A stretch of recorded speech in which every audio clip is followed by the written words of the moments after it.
Bonjour, je suis Marie Prunier, artiste, et j'interviens au lycée Jules Ferry de Conflans-Sainte-Honorine. Voilà, qu'on voit derrière moi. Depuis 5 ans, j'interviens dans cet établissement en partenariat avec le musée du Louvre et avec 3 enseignantes du lycée. Frédéric Busson, qui est professeur d'histoire des arts et de latin, Catherine Collat, qui est professeure d'histoire-géographie, et Sabine Jumeau, qui est documentaliste. Ensemble, nous travaillons autour de la question de la représentation de l'athlète depuis l'Antiquité et jusqu'à nos jours. On a travaillé du coup avec les élèves autour des collections du musée du Louvre, mais aussi ils ont eu la chance d'interviewer 2 créatrices qui exposent actuellement à Paris.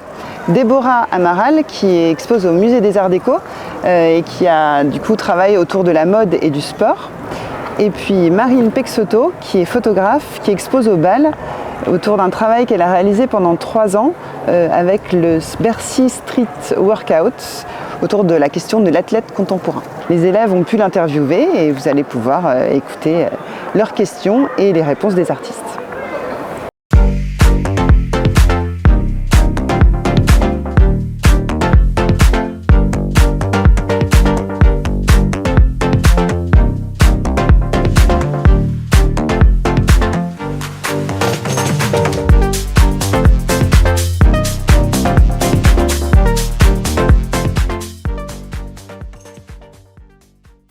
Bonjour, je m'appelle Raphaël, je suis élève de latin au lycée Jules Ferry en première.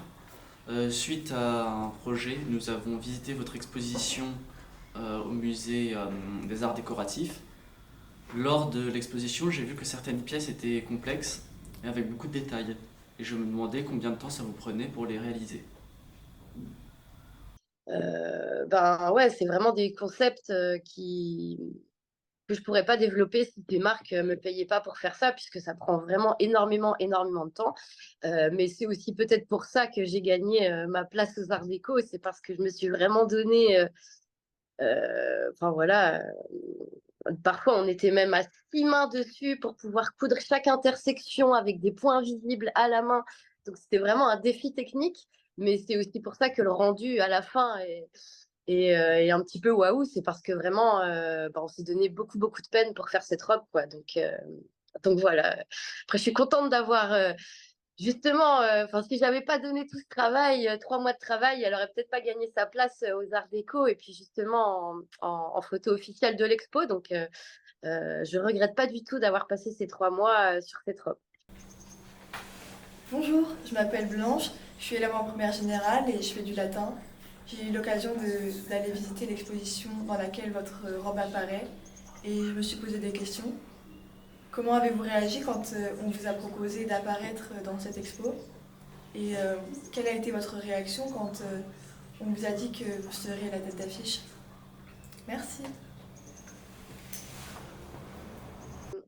Alors merci Blanche pour ta question. Alors évidemment, je vais peut-être vous raconter comment c'est arrivé le fait que j'arrive à avoir ma pièce exposée là-bas et comment elle est devenue affiche officielle de l'expo.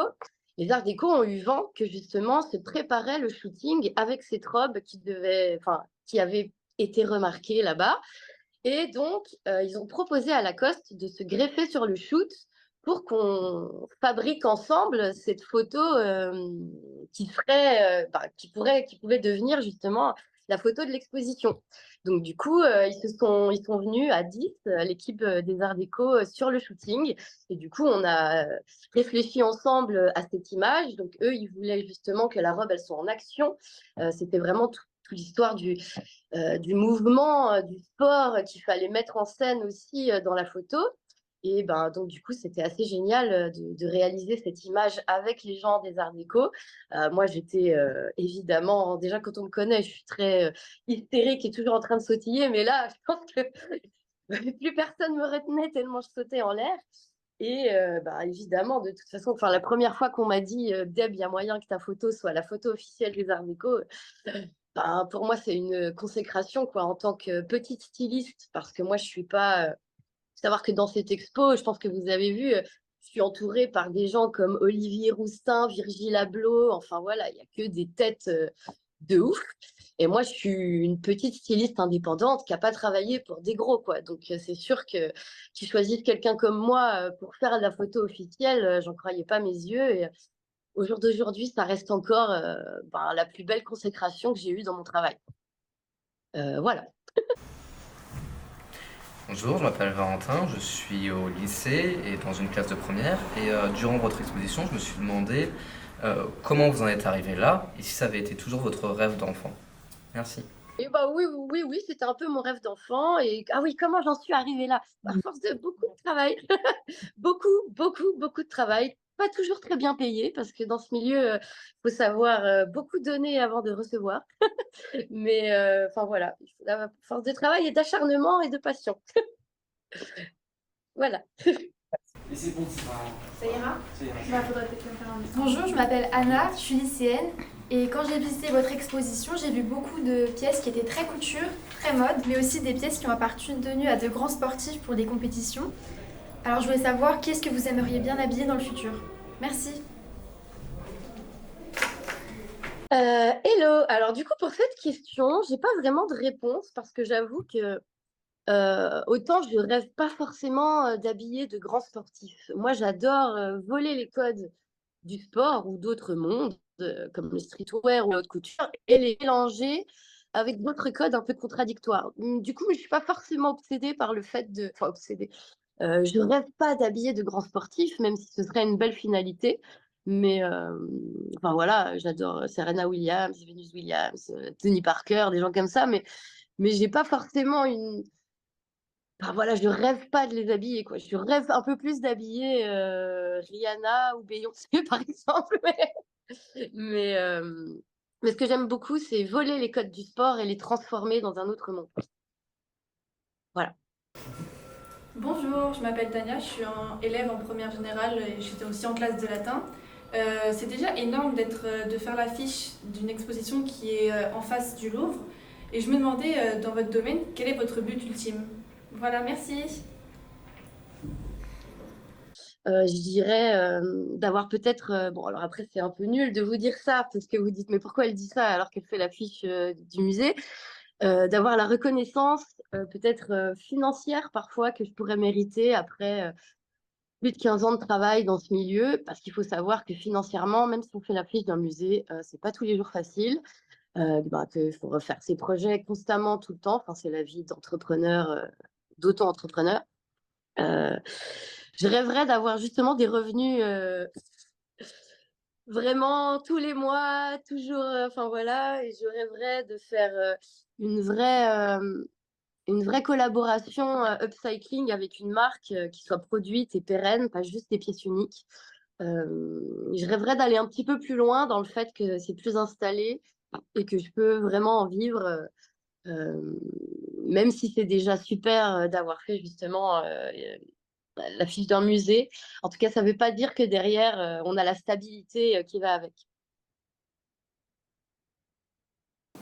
Ça tourne. Bonjour, je m'appelle Florent, je suis en classe de première et avec une spécialité latiniste. J'ai visité votre exposition et j'ai pu remarquer donc des tenues dans le monde de l'enfance et je me posais la question si le fait d'être maman vous influence sur vos tenues. Et de plus, est-ce que vous habillez vos filles aussi avec vos tenues? Merci.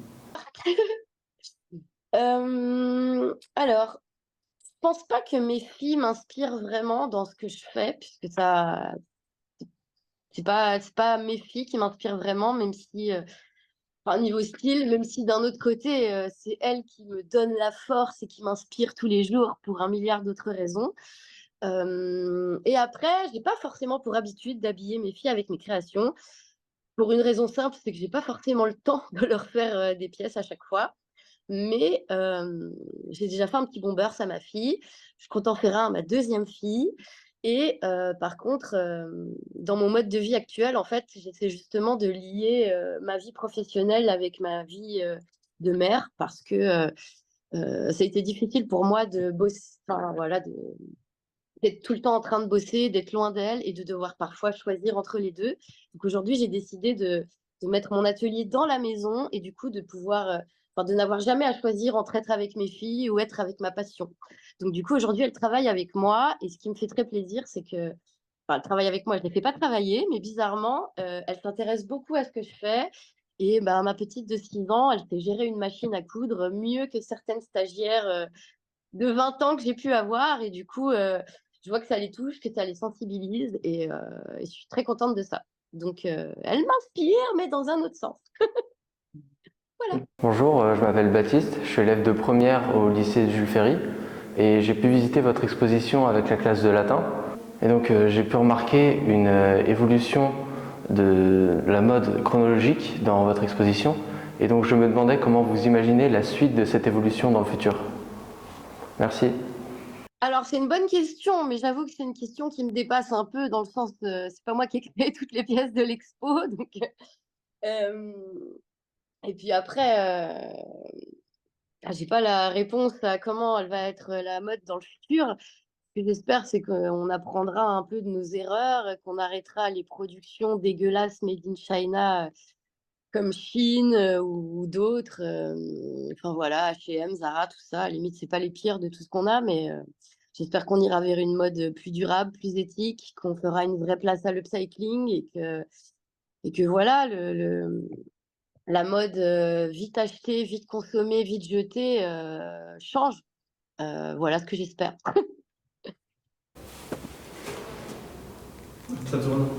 Bonjour, moi c'est Tania et elle c'est Blanche. On fait aussi partie de la classe de première latin.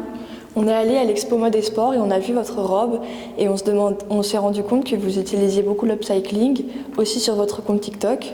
Et en particulier avec le sportswear et avec Lacoste. Donc on se demandait d'où venait votre inspiration. Merci. Merci. Alors, mon histoire avec l'upcycling, elle est là depuis le début, dans le sens où, quand j'ai arrêté l'école, j'ai fait mon premier stage et mes armes chez Andrea Cruz, qui était à l'époque la pionnière de l'upcycling en France. Donc, c'est elle qui m'a ouvert un peu les portes d'une autre mode et d'une autre façon de voir le vêtement. Après, j'ai voulu le faire à ma façon et du coup, plus que conceptuellement, moi, je voulais vraiment ajouter une partie couture et vraiment passer du temps sur mes pièces. Et on va dire qu'au-delà de l'upcycling et de recycler des vêtements, c'était aussi le détournement du produit qui m'a toujours beaucoup attirée, de regarder les choses d'une façon différente, avec une autre vision. C'est toujours ça qui m'a beaucoup attirée et du coup, dans toutes mes pièces, que ce soit des robes en casquette ou des bombers fabriqués à partir d'écharpes Louis Vuitton coupées avec du Nike, j'aime la contradiction que ça peut donner et ce que chaque genre peut apporter à l'autre. Une marque luxe comme Louis Vuitton, couplée avec une marque sport comme Nike, en fait, ils peuvent se complémenter. Et du coup, c'est ce qui me fait kiffer. Et par exemple, pour les robes en casquette, c'est prendre quelque chose de hyper masculin et de le travailler d'une façon tellement couture que finalement on voit même plus que c'est quelque chose de masculin vu que ça en devient une pièce couture. Donc du coup, c'est à chaque fois de venir chercher la contradiction, l'étonnement un peu dans mes pièces. Et puis après, pour les marques, Lacoste, pour moi, ça a toujours été, on va dire, dans le streetwear en France, une des marques, déjà, c'est en fait la seule marque de streetwear française, vraiment. Enfin, par le coq sportif et tout ça, mais on va dire quand on a Nike et Adidas à côté, les troisièmes, c'est Lacoste. C'est quand même l'une des plus grosses marques françaises de sport et qui mélange en plus ce côté mode et français. Enfin voilà, et du coup, parce que c'est eux qui m'ont choisi plus que moi qui les ont choisis, hein, parce que c'est eux qui sont venus me demander de travailler avec eux. J'ai eu beaucoup de chance que du coup, ça devienne un peu ma marque fétiche. Donc évidemment, j'ai toutes les marques avec qui j'ai travaillé, j'ai toujours pas mal de stock à la maison, ce qui me permet de refaire des pièces avec. Donc du coup, c'est sûr que Lacoste fait partie de mes marques un peu fétiches, mais comme peut l'être Nike ou d'autres. Enfin voilà, parce que c'est des marques iconiques surtout pour moi. Voilà. Rebonjour. C'est encore nous. C'est Anna et Raphaël et on a vu votre exposition. On a trouvé ça plutôt unique, on n'a jamais vu quelque chose comme ça et on voulait savoir si vous pouviez décrire votre travail en quelques mots. Et pourquoi avoir choisi ce nom Freaky Debbie? Merci. Moi, je cherche tout le temps un peu à surprendre un peu. Et du coup, si on va chercher freaky, et en fait, freaky, ça veut dire un peu freaks, un peu fou, un peu surprenant. Et c'est un peu l'essence aussi de mon travail. Et et de ma personnalité peut-être quelque part, mais en tout cas, c'est ce que j'essaye d'apporter un peu dans la mode, un peu de frics, un peu de sortir des sentiers battus, un peu d'étonnement, un peu de réflexion. Enfin voilà. Je sais pas quoi rajouter d'autre, mais voilà, en tout cas, Friki, ça vient de là.